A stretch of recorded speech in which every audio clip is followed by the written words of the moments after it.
All right, hello everyone, and welcome to today's webinar.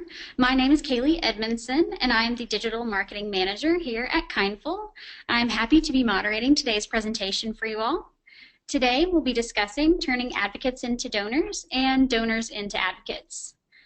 For the first half of the webinar, Kindful is going to discuss the benefits of turning advocates into donors, and joining us to discuss this portion of the topic is Carrie Wilson. Carrie is the marketing manager here at Kindful and has 5 years of experience in nonprofit fundraising. Before Kindful, Carrie managed the fundraising department of a large Virginia-based nonprofit.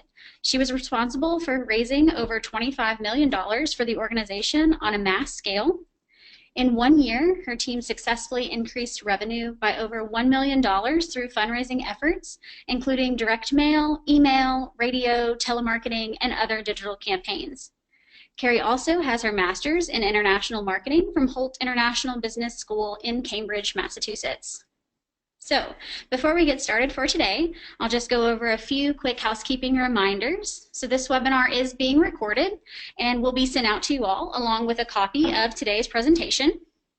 If at any time during today's presentation you have questions, please feel free to submit them in the questions section of your control panel. We'll hold all of these questions until the end of today's presentation, where we'll have a brief Q&A. So at this time, I'll hand controls over to Carrie and let her take it away with her part of the presentation. Thanks, Kaylee. All right, let me just get my screen up.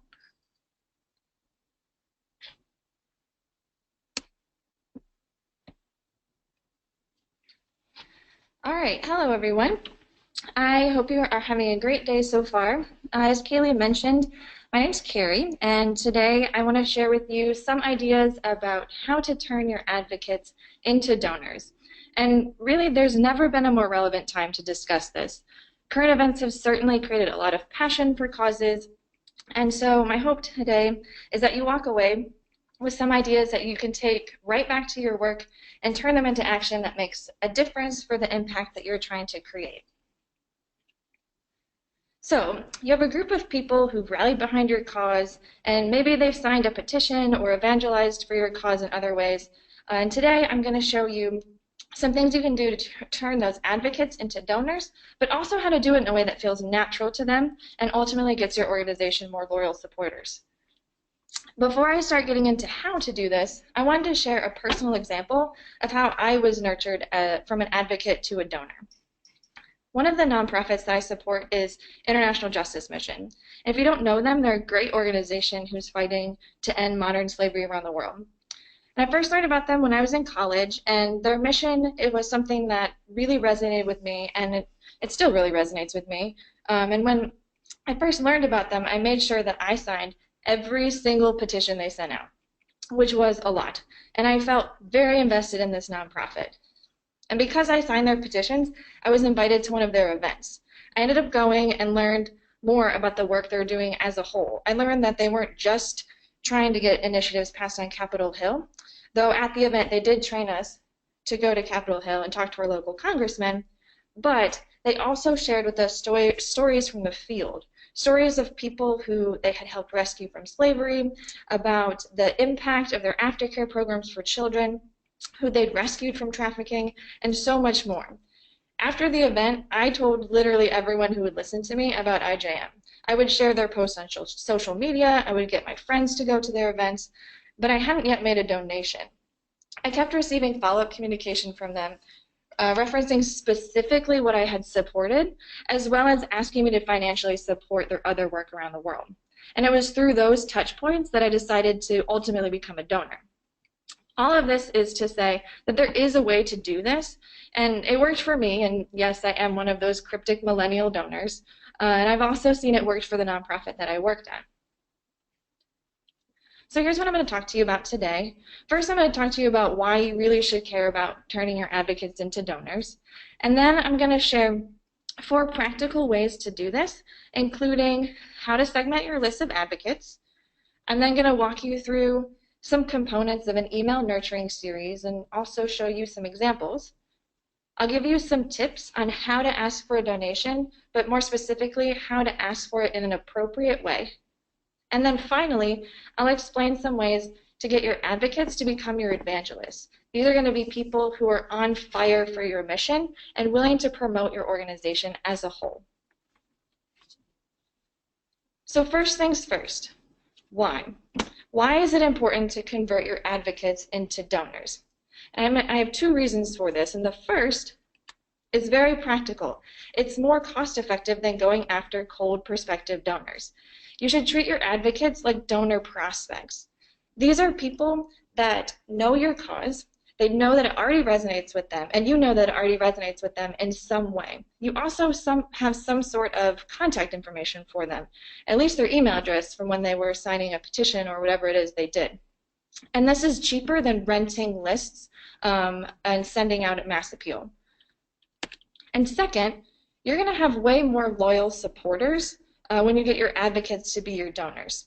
They are going to be invested in your organization in multiple ways. Not only are they giving you donations to support your work, but they're also going to be actively promoting your mission. I still talk about IJM when I'm talking to my friends, and apparently when I'm giving webinars. They're also on the front lines signing petitions, asking their congressmen or women to change policies, and they want to see your organization have an impact in the world. So now that we know why it's important, let's talk about how you can do this. Here are 4 practical tips that you can start implementing today to turn your advocates into donors. The first is to segment your list. Before you do anything, you need to segment your advocate list. And hopefully your advocacy efforts and your donor database are integrated so that this data can automatically be updated, which will also make your life a whole lot easier.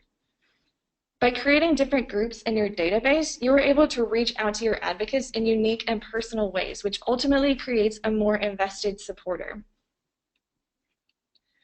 According to research done by MailChimp, campaigns that are segmented have a 75% higher click-through rate than those that are not segmented, which is a pretty impressive statistic. So how do you do this? How do you segment your lists?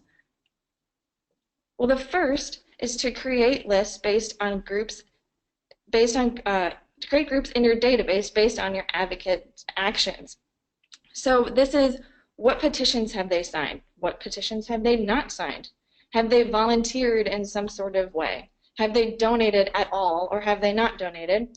Or have they only signed up to be on your advocacy alert email address or email list?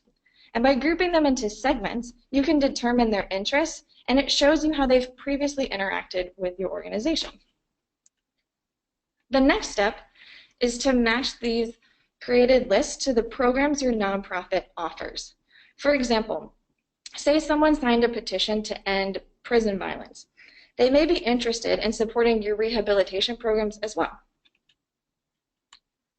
And once you've put your advocates in groups and matched them to your programs, then you're ready to send targeted emails based on those interests. And these emails won't seem out of left field because it's based on their previous actions.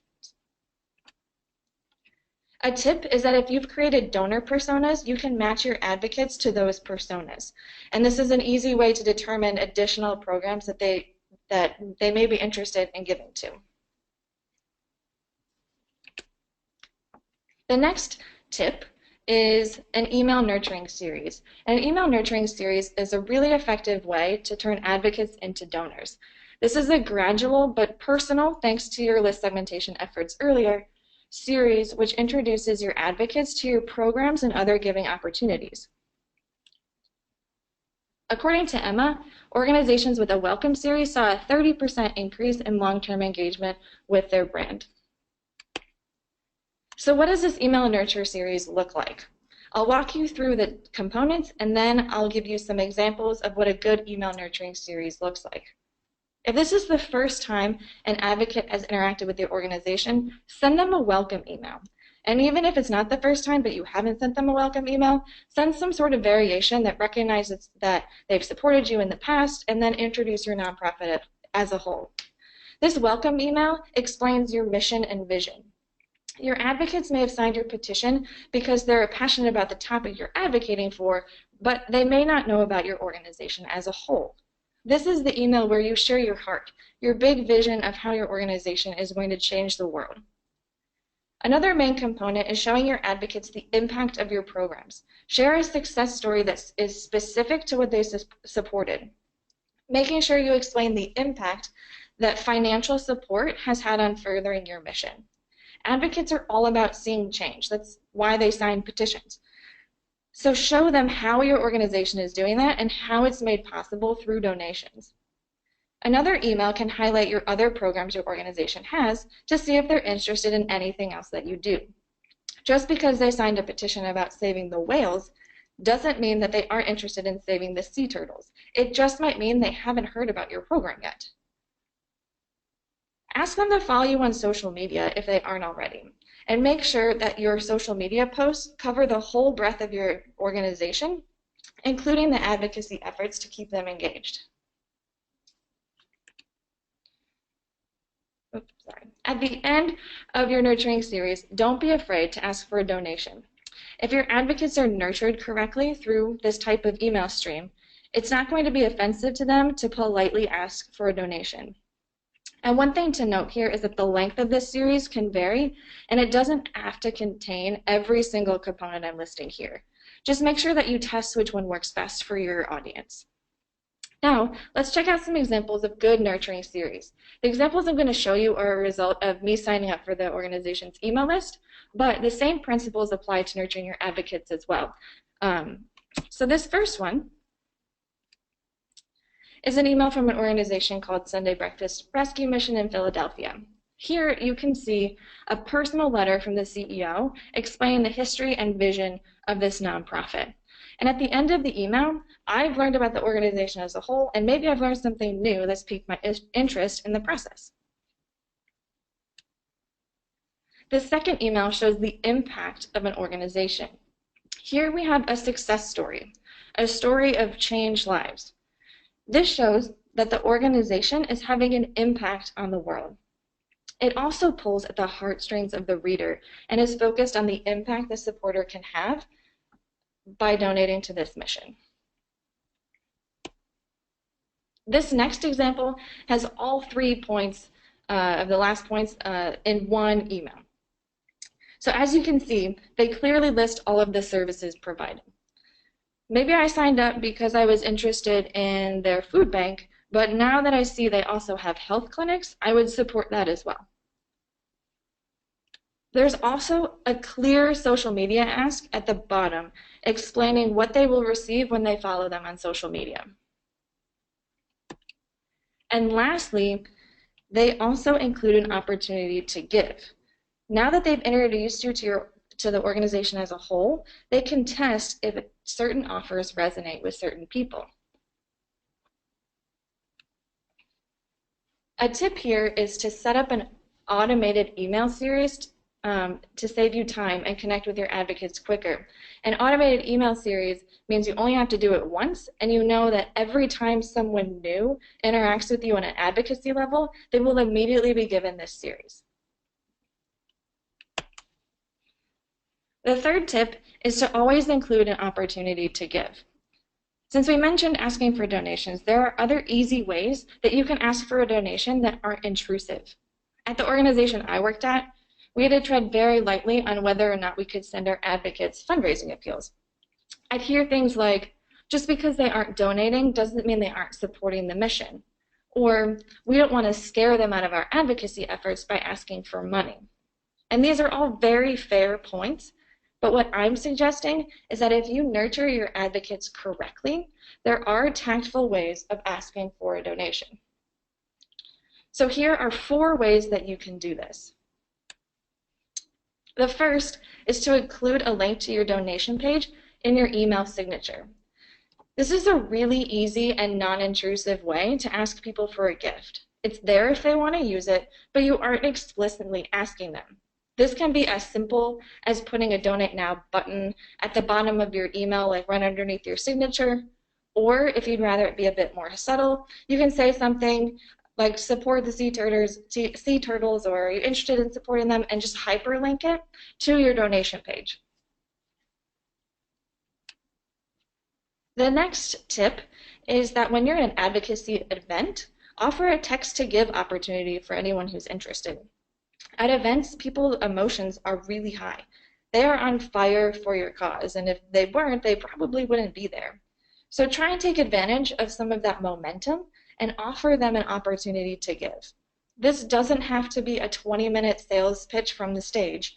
It could simply be that you could show a quick video that explains your nonprofit as a whole with a text-to-give number at the end. You could have the leader or a speaker at the event give a short speech on why it's important to support the work that you're doing. Or it can be as simple as just including the number in promotional materials you're using, like signage or takeaway or whatever it is you're giving out. The third way is to make sure you include your advocates in your big giving campaigns. If you're working towards raising money for a program that aligns with their advocacy work, now while this may seem like an obvious one, but don't forget to include them in your fundraising appeals. Also, if there's some sort of deadline, not just a policy deadline, though that is really great for advocates, you can also include them in your year-end appeals or the end of your fiscal year. Or you can include them even in a matching gift offer. Remember, advocates are interested in making an impact, so knowing that their donation could be doubled or tripled could be really appealing to them. A key thing to remember with this is to not just send your advocates the normal versions of these big giving campaigns. Make sure that you reference their advocacy work somewhere in the appeal, making it more relevant to them and also more likely for them to give. The last point here is to ask them to crowdfund. Advocates are great at rallying people around a cause and being a part of a community. This can be, they can create their own campaign or cause pages, or they can piggyback off of one of yours. As we mentioned before, advocates are all about making an impact, and what better way to do that than by gathering their friends together to fund for a cause that they truly believe in. By crowdfunding, they can increase the impact they have on a cause because they can work towards a higher goal. And a higher goal equals more results.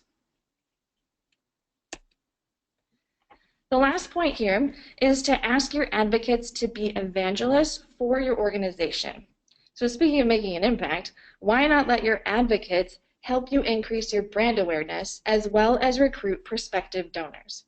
Your advocates can make great evangelists for your nonprofit, not only by the crowdfunding campaigns that we just talked about, but also through your social media channels.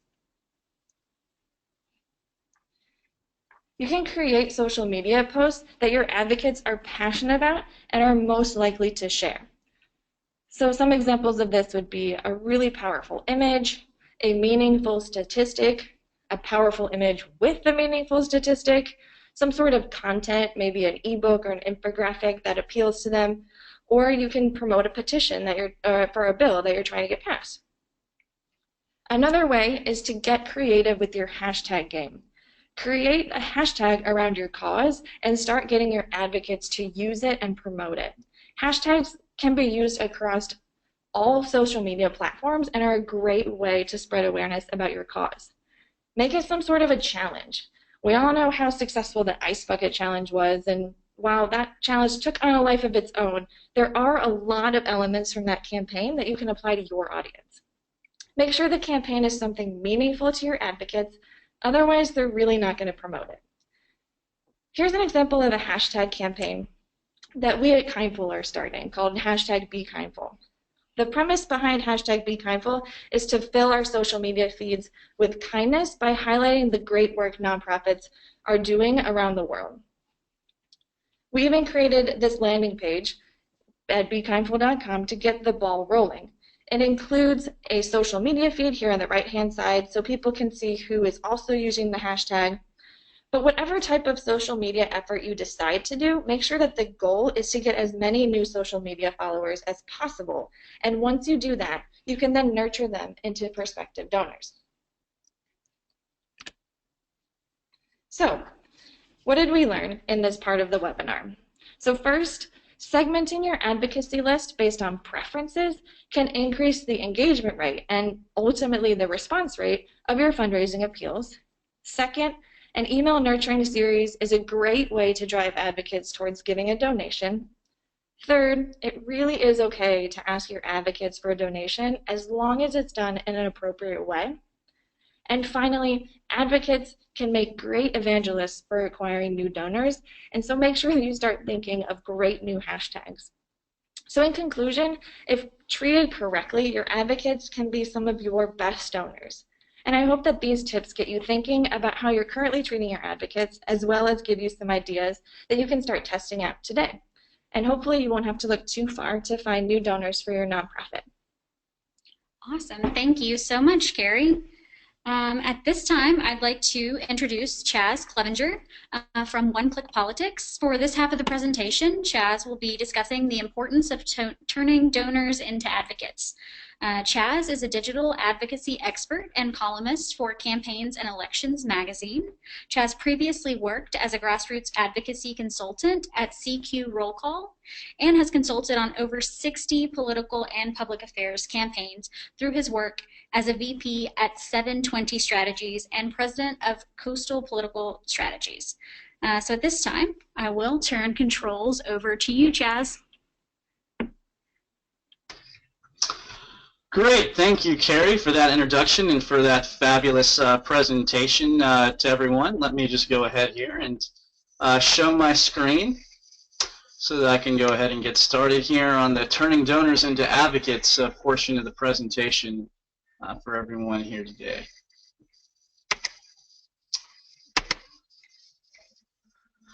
All right, great. So I'm going to be referencing several studies, two of which were done externally by M&R Strategies groups, and one of them was done by the Congressional Management Foundation, and the third study was done by us here at OneClickPolitics, where we surveyed our clients on some of the effective ways in which they had engaged with both their advocates and their donors, and why response rates varied on certain advocacy communications versus fundraising communications that they sent out. And this was across all of our association and our nonprofit clients.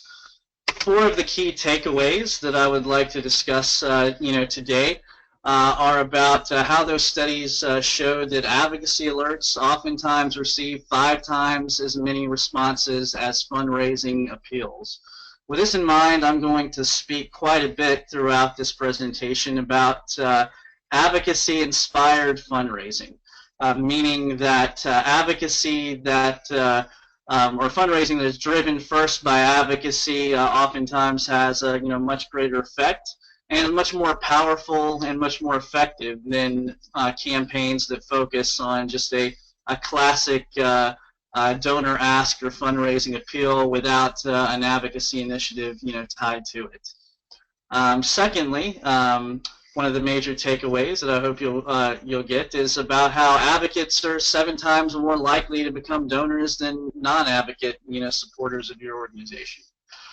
Third, by connecting a fundraising appeal with an advocacy initiative, we've seen through our own studies that you can triple the amount of donations you receive, which is one reason why we are in constant communication with Kindful, and they're learning from us and we're learning from them, because we want to be able to help our clients to achieve the most that they can, both in their fundraising objectives and in their advocacy initiatives.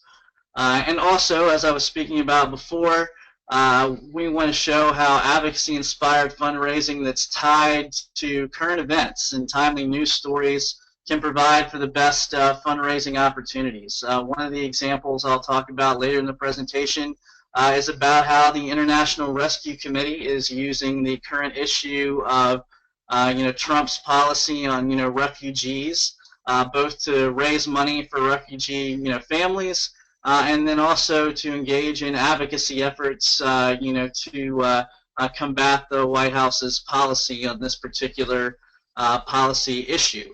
And so this is a great example of how advocacy-inspired fundraising is tied to a relevant policy issue for the purposes of both enhancing actions taken by the advocate base that they have, and also the donations received by their donors, who in many cases are one and the same. And that's one general theme that we're constantly talking about with Kindful, is how advocacy and donors are often the same people who are simply approaching their support in two different ways. Obviously, one giving money, the other taking action. Sometimes one person, doing both, but for different reasons. So first, I'd like to talk a little bit about advocacy-inspired fundraising.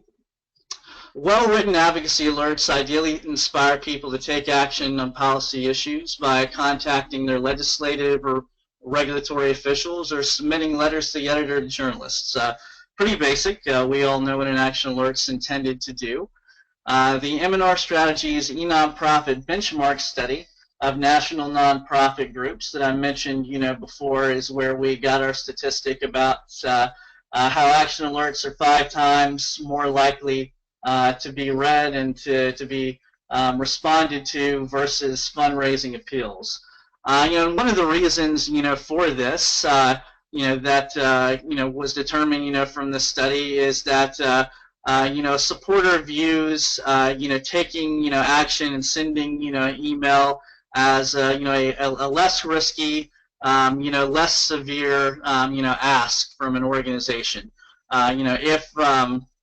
If they can just very quickly, send an email to a supporter, or excuse me, they can very quickly send an email to a legislator, a regulator, or a journalist, without having to think through the money part of it. It's often, an easier thing for them. And so it provides a great entry point, for capturing somebody who is interested, in your issue, to first convert them, into, to an advocate, prior to, getting them to try to give money, and become a donor.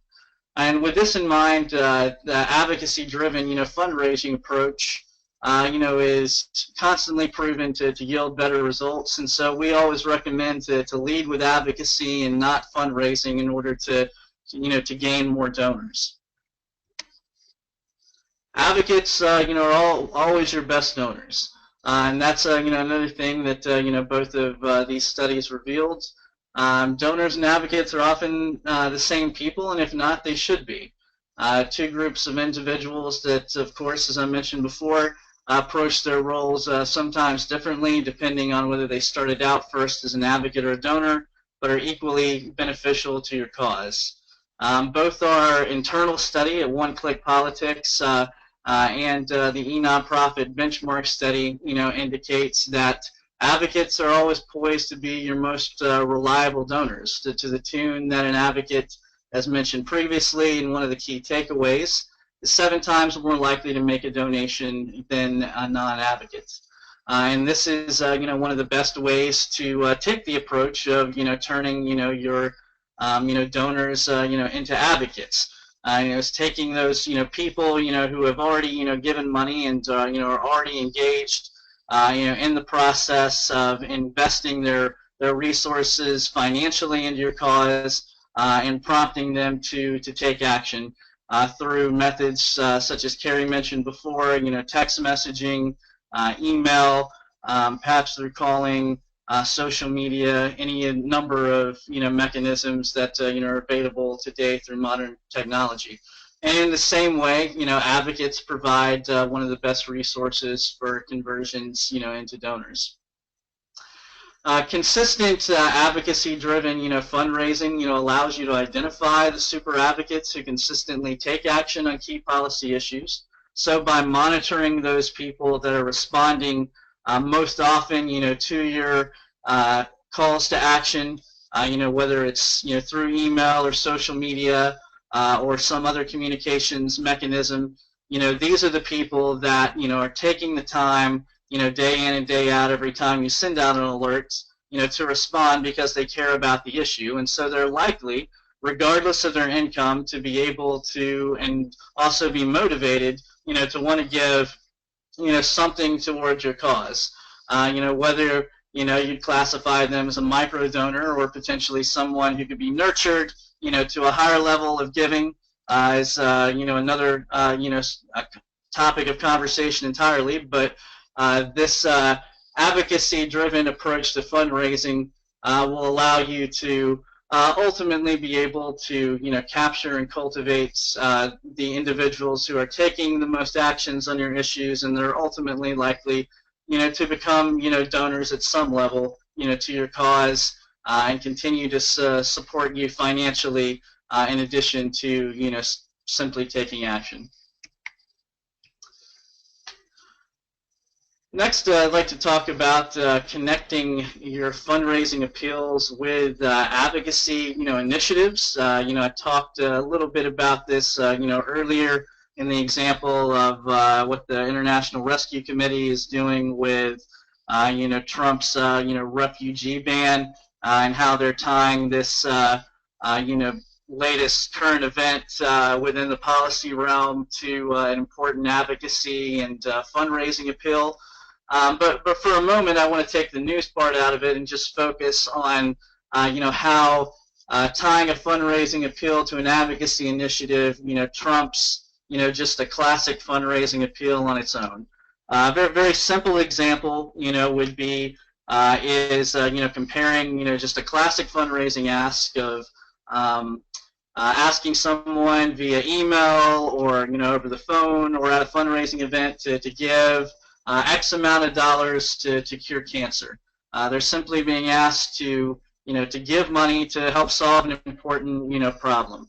However, by tying a fundraising ask to an advocacy initiative, you can often yield better results. So an example of this would be taking that same scenario, sending out an email asking people to take action to fight cancer, to tell Congress to approve cancer research, funding, and to contribute X number of dollars to help send more emails to Congress to fund an ongoing advocacy, campaign about cancer research appropriations. And so by expanding the way you think about your fundraising appeals, whether as an isolated effort that belongs to your development team, think of it as an opportunity to marry development with advocacy in order to have a greater impact. Because whenever and wherever this is done, whether electronically via email, or this is done at an actual live fundraising event that you have, the response that you're able to obtain is typically always going to be far greater when you do this.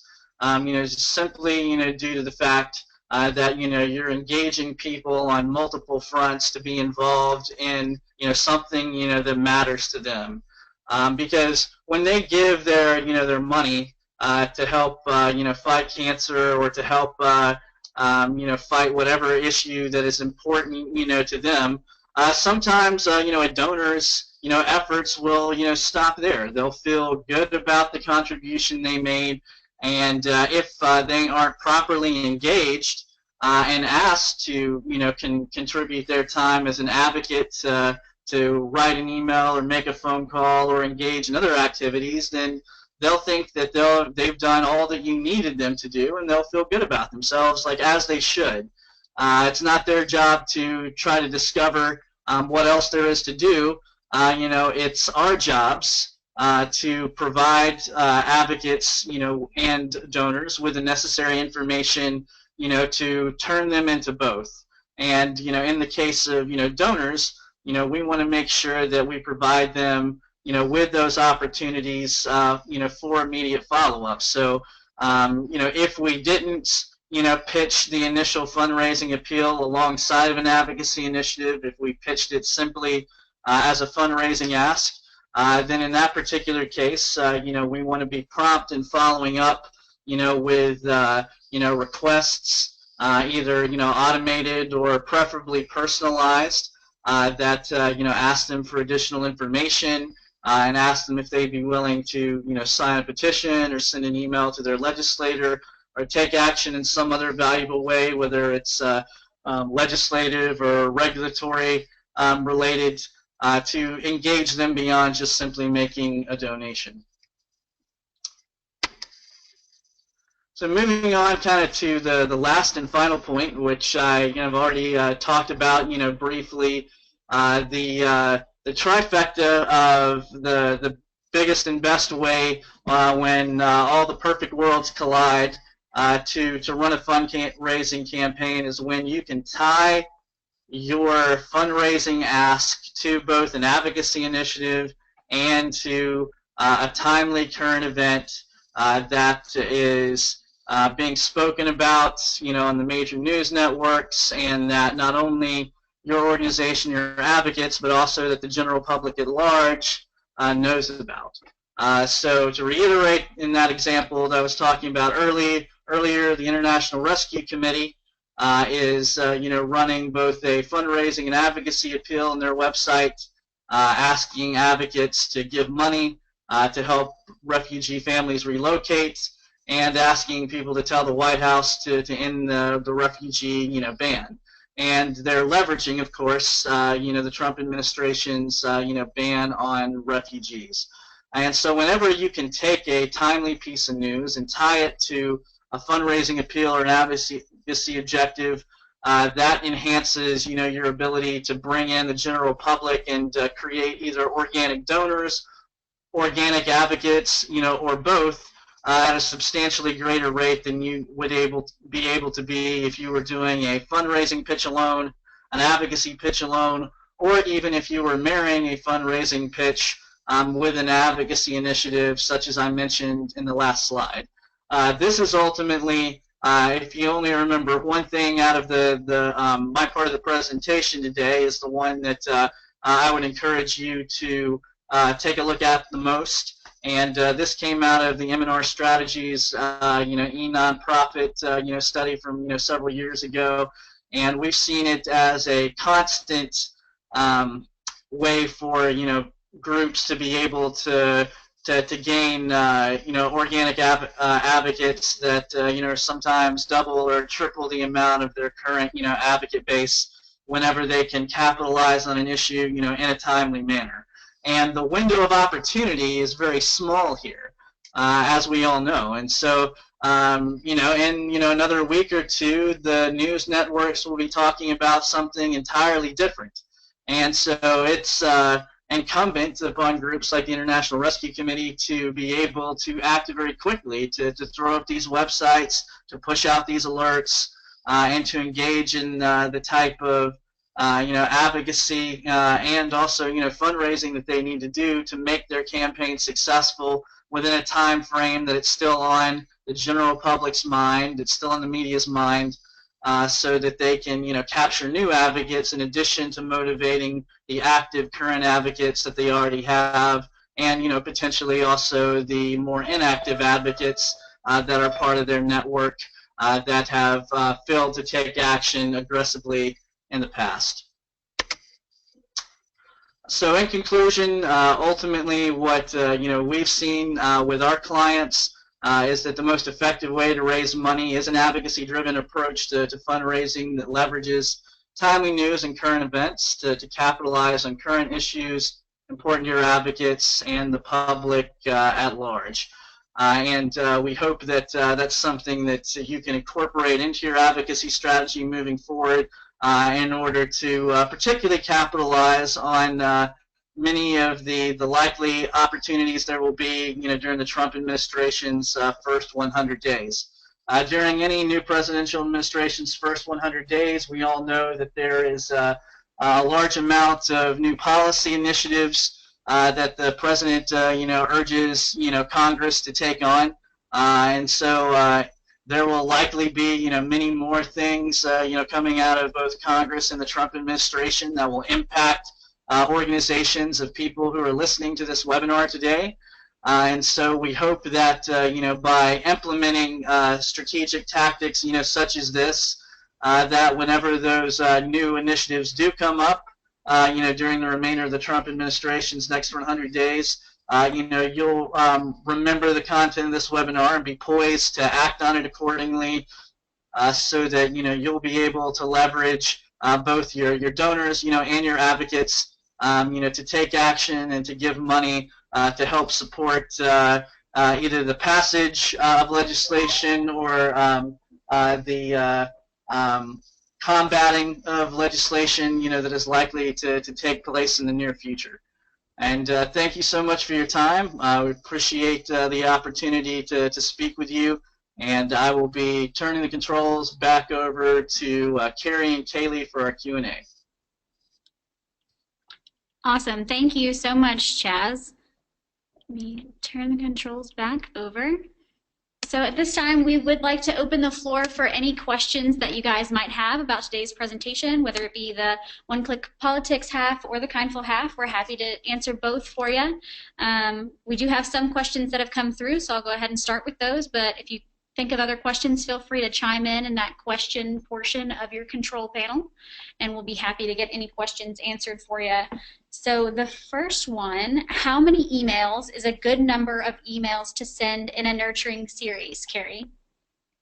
So that's a really great question. And as I mentioned, the cadence really varies, but honestly, you'll just need to test what cadence is best for your organization. I've seen some nonprofits, like the ones that I showed you, do it in 2 emails, and that works for them. But the nonprofit I worked for, we started with 5 emails, and basically all the components that I listed were in their own separate email.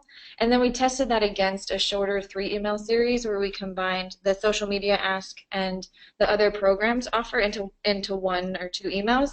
And we ended up getting better results with sending 3 over sending 5, so we rolled out with sending 3. But it really just depends on the type of information that you're sending and how your audience is going to engage with your emails. If you need a starting point, I would recommend doing 3, a welcome vision email, a success story, and then an email that showcases your programs that also contains a soft ask for donation. With the key being that you reference what they've done in the past, like I've mentioned, either the petition they signed or rally they attended or whatever they did. But yeah, that would be my recommendation. Great question. Awesome, thank you. And our next question, and it looks like we have a lot of shy people on the line today, so we will field this question and then wrap it up for today. Can you talk more specifically, Carrie, about crowdfunding and how you do it? Sure.